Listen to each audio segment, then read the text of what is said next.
බොහොම ස්තුතියි ගරුතර සංඝයා වහන්සේලාගෙන් අවසරයි සහ මගේ ඉද මිත්‍ර ආචාර්ය මහත්ම මහත්මියගෙන්ද පැමිණ සිටින සියලු දෙනාගෙන් අවසරයි. මම හිතන්නේ මේ වෙන විටත් මෙම විශ්වවිද්‍යාල ආචාර්යවරුන්ගේ වෘත්ති සමිති ක්‍රියාමාර්ගය පිළිබඳව සහ පසුබිම් පිළිබඳව ප්‍රමාණවත් කරුණු විශාල ප්‍රමාණයක් ඔබ හමුවේ ගෙනහැර දක්වා තිබෙනවා. දැන් මම කැමති මේ පිළිබඳව යම්කිසි මේ කරුණු සියල්ල සංක්ෂිප්ත කොට යම්කිසි අදහසක් ඉදිරිපත් කරන්න. දැන් මෙතනදී පැහැදිලිවම කියවිච්ච දෙයක් තමයි මෙම අරගලය හුදෙක් රුපියල් සත පිළිබඳ ප්‍රශ්නයක් එහෙම නැත්නම් වැටුප් පිළිබඳ ප්‍රශ්නයක් නොවන බව ඊට වඩා පළල් සමාජීය අරමුණක් සහිත දෙයක් බව. දැන් එම අදහස පිළිගන්න අතර දැන් මම යෝජනා කිරීමට කැමතියි විශ්වවිද්‍යාල ආචාර්යවරුන්ගේ පැත්තෙන් ගත් කල්හි විශ්වවිද්‍යාල ආචාර්යවරුන්ගේ පැත්තෙන් ගත් කල්හි එය අවසාන වශයෙන් ගත් කල වැටුප් පිළිබඳ ප්‍රශ්නයක් ලෙස තේරුම් ගත්තා වුණත් සමාජයේ පැත්තෙන් ගත් කල මේ අපේ ඉල්ලීම් ඉෂ්ට වුණොත් යම් කිසි විදිහක අපේ ඉල්ලීම් ලබා ගැනීමට අපිට හැකියාව ලැබුණොත් එයින් ආසන්න වශයෙන් ආර්ථික ප්‍රතිලාභ ලැබෙන්නේ විශ්වවිද්‍යාල ආචාර්යවරුන්ට කියන එක ගැන සැකයක් නැහැ. ඒක සරල සත්‍යයක්. නමුත් මම අවධාරණය කිරීමට කැමති දේ තමයි රටේ පොදු සමාජය පැත්තෙන් ගත්තොත් මෙම අරගලයේ පසුපස තිබෙනවා ඊට වඩා වැදගත් සමාජීය සාධක ගණනාවක් කියන එක. මම හිතන්නේ එය තමයි අපි මේ රටේ මහජනයා වෙත ගෙන යා යුතු පණිවිඩය. අපේ පැත්තෙන් අපි කියන්න පුළුවන් කෙනෙක් කියන්න පුළුවන් ඕගොල්ලෝ සාමාන්‍යයෙන් ඕනම කෙනෙක් යම් කිසි ඉල්ලීමක් ඉදිරිපත් කරනකොට කියන දෙයක් තමයි මේකට තියෙන්නේ හුදෙක් මේ අපේ බඩගෝස්තරය සඳහා කරන දෙයක් නෙමෙයි මේක පුල් අරමුණක් සඳහා තමයි කරන්නේ කියන එක. ඉතින් අපි සමාජයට ගෙන යා යුතු පණිවිඩය තමයි එයසේ වුණත් මෙය හුදෙක්ම කෙනෙක් අපේ බඩගෝස්තරය සඳහා කරන අරගලයක් කියලා තේරුම් ගත්තා වුණත් මේ පසුපස අපිට මේ බඩගෝස්තරය නොලැබුණොත් යම් කිසි විදිහක ඒ පසුපස එන විශාල සමාජීය ව්‍යසනයක් පවතින බව මම හිතන්නේ අපි අවධාරණය කළ යුතුයි සමාජයේ ඉදිරියේ. දැන් මම හිතන්නේ මෙතන විශේෂයෙන්ම දමරාමිල ස්වාමීන් වහන්සේගේ කතාවේ ඊටම ආකර්ෂණශීලී විදිහට පෙන්눔 කරා විශ්වවිද්‍යාල කියන එක කොයිතරම් වැදගත්ද කියන එක. දැන් මේක මම හිතන්නේ මේක හැම කෙනෙක්ම පිළිගන්නවා. මේක ඒ ජනාධිපතිතුමා ඉඳලා ඇමතිවරු ඒ සීල දෙනා පිළිගන්නවා. නමුත් මේ පිළිගන්නේ කොහොමද?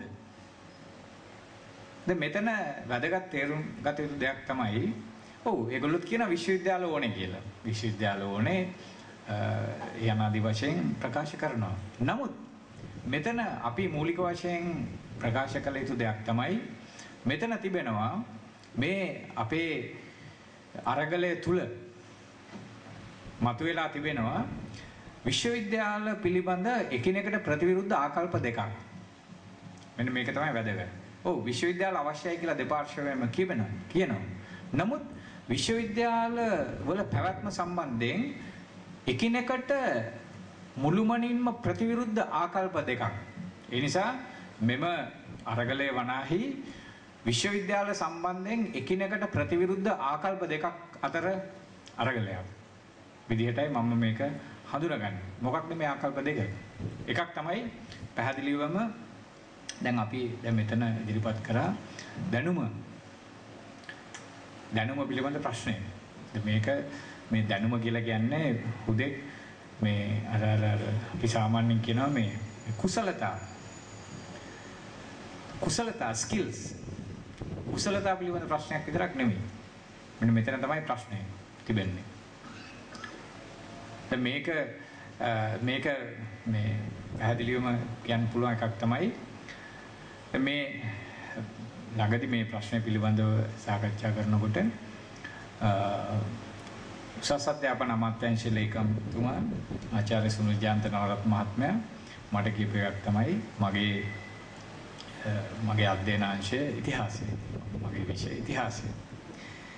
දැන් ඕගොල්ලන්ට බැරිද කියලා මේ වැටුප් ඔය අර කලින් කිව්වනේ මේ සල්ලි හොයලා මේ අපිත් හරි ගන්න කියලා. වගේ ඇහුවා මේ ඔය සංචාරක මඟ පෙන්වන්නන් ටුවරිස්ට් ගයිඩ්ස්ලා වගේ අය නිර්මාණය කරන්න බැරිද මේ විශ්වවිද්‍යාල ඉතිහාසාංශයෙන් කියලා. මේක හරි අපූර්ව යෝජනාවක්. දැන් මම බැලුවා දැන් අපි දැන් අන්තිමට ඉතින් මට ඒකට උත්තර දෙන්නත් බෑ. ඉතින් මම බැලුවේ ඒ ප්‍රශ්නය ඇසීමම ඊට උත්තර නොදීමට සුදුසුකමක්. මේ සහ ඒ විශ්වවිද්‍යාලය කියන්නේ විශ්වවිද්‍යාලය පිළිබඳ ආකල්පය සම්බන්ධයෙන් කදිම නිදර්ශනයක්. මේක මේ මහත්මයා ඉදිරිපත් කරන අර සුප්‍රසිද්ධ අර PowerPoint presentation එකක් තිබෙනවා. ඒ ගැන ගොඩක් අය කතාත් කරලා තියෙනවා. ඒකේ අර පරණ කාර් සහ අලුත් කාර් අතර වෙනස, පරණ ටෙලිෆෝන් සහ අලුත් ඔය මොබයිල් ටෙලිෆෝන් අතර වෙනස, අර වයසක මට්ටමේ මහාචාර්යවරුන් සහ බොහොම ජව සම්පන්න තරුණ මේ උපාධිධාරීන් අතර වෙනස මේවා පෙන්වනවා අපිට ඕනේ මොන වගේ කට්ටියද කියලා. දැන් මේක එක්තරා දැන් ඔය සාමාන්‍යයෙන් අපි නගරේ මාතර නගරේ තියෙනවා මේ වගේ තැන්වල ගියාම තියෙනවා ඔය රොයල් ඉන්ස්ටිටියුට් අරව මේවා ඒ වගේ තියෙනවා මේ අධ්‍යාපනයේ යම්කිසි ඒ තෘතීය අධ්‍යාපනය ලබාගත හැකි ආයතන. දැන් මේ ආයතනවල යම්කිසි මේක ඇවිල්ලා වර්තමානයේ මේ තරුණ ජනයාගේ සංස්කෘතියේ එක පැතිකඩක් මේක.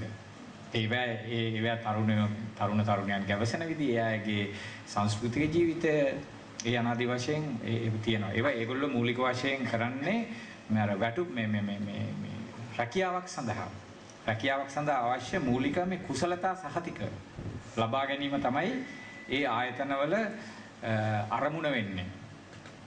දැන් උදාහරණයක් විදිහට දැන් කේම්බ්‍රිජ් විශ්වවිද්‍යාලයට අනුබද්ධිත ආයතනයක් මෙහි ඉඳලා මෙහෙට ඇවිල්ලා ඊට අදාළ සහතික මේ පාඨමාලා දෙනවා කියන ඒකෙන් ඉගෙන ගන්නවා කියන එකයි කේම්බ්‍රිජ් විශ්වවිද්‍යාලයට ගිහින් කේම්බ්‍රිජ් විශ්වවිද්‍යාලයේ අභ්‍යන්තර ශිෂ්‍යයෙක් විදිහට ඉගෙන ගන්නවා කියන එකයි සම්පූර්ණ දෙකක්.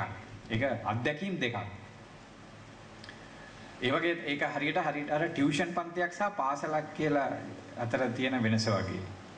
දැන් මෙතන මම කියන්න හැදුවේ දැන් මේ විශ්වවිද්‍යාල සම්බන්ධයෙන් මේ වර්තමාන පාලක ප්‍රභූන්ගේ තිබෙන ආකල්පය තමයි මේ විශ්වවිද්‍යාලත් මෙන්න මේ වගේ ඔය අර මේ මාතර නගරේ පාරායිනේ තට්ටු 2 3 ගොඩනැගිලි වල අර මේ වීදුරු වලින් ආවරණය කරලා තිබෙන ඒ කාමරවල